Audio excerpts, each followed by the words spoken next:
सही मुस्लिम किताब शिकार का बयान बाब सिखलाए गए कुत्तों से शिकार करने के बयान में हदीस नंबर 4972 तर्जुमा इसहाक बिन इब्राहीम हंजली जरीर मंसूर इब्राहीम हम्माम बिन हारिस अदी बिन हातिम से रिवायत है।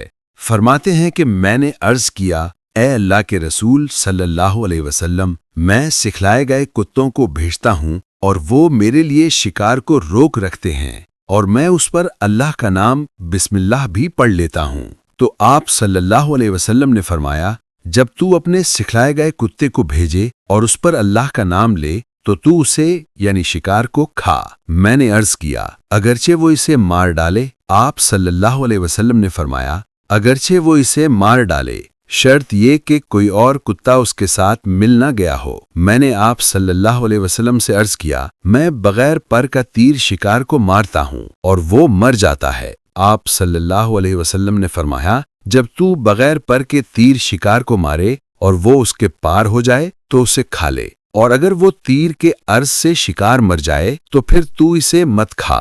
कुरान और हदीस की रोशनी में जन्नत की तैयारी खुद भी करें और अपने मासूम बच्चों को भी कराएं। अपनी और ख़ास तौर पर अपने छोटे छोटे बच्चों की दीनी इस्लाह के लिए मेरे इस इस्लामी तालीम वाले चैनल को सब्सक्राइब करें। मेरे चैनल का नाम है हदीस 0912।